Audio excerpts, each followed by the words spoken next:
It's complicated. It's unpopular. It's Oregon's property tax, and it's evolved over the years, for better or for worse.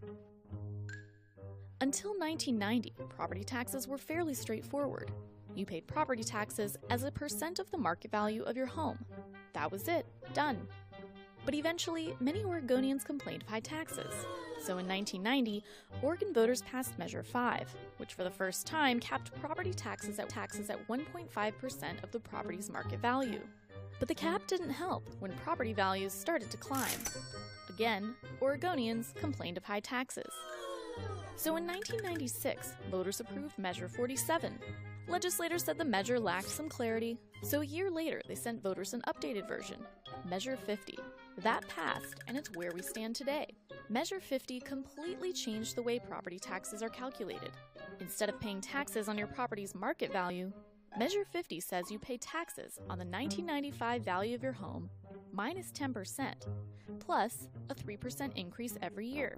That is called a property's maximum assessed value. For newly constructed homes, instead of using a 1995 value, which doesn't exist, the maximum assessed value is set based on other houses in the same county, with the intent to give those homeowners similar savings. Then, like every other home, 3% is added every year after that. 50 was meant to be a better deal than the old system, especially if your property value grows faster than the maximum assessed value over time. But 1995 was sort of an arbitrary base year. It just happened to be the tax year before Measure 47, eventually Measure 50, passed.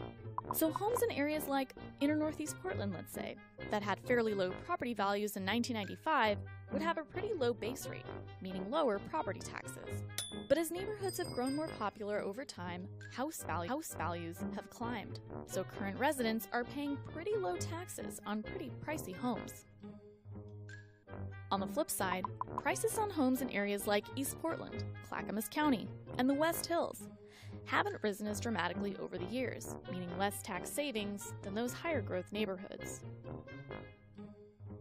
What does this all suggest? Well, almost 2 decades later, Oregon's tax system isn't necessarily fair, at least not the way fairness is defined in most states, where people pay taxes based on what their homes are worth. How do we know this? Well, if you took the total amount Portland area homeowners saved on property taxes under Measure 50 last year and redistributed it according to property values, about 57% would see their tax bills go down, meaning only 43% do better under the current system. And those property tax winners are often in rapidly gentrifying areas. This means people whose homes aren't rising as quickly, which is a majority of homeowners, carry a disproportionate share of the tax burden.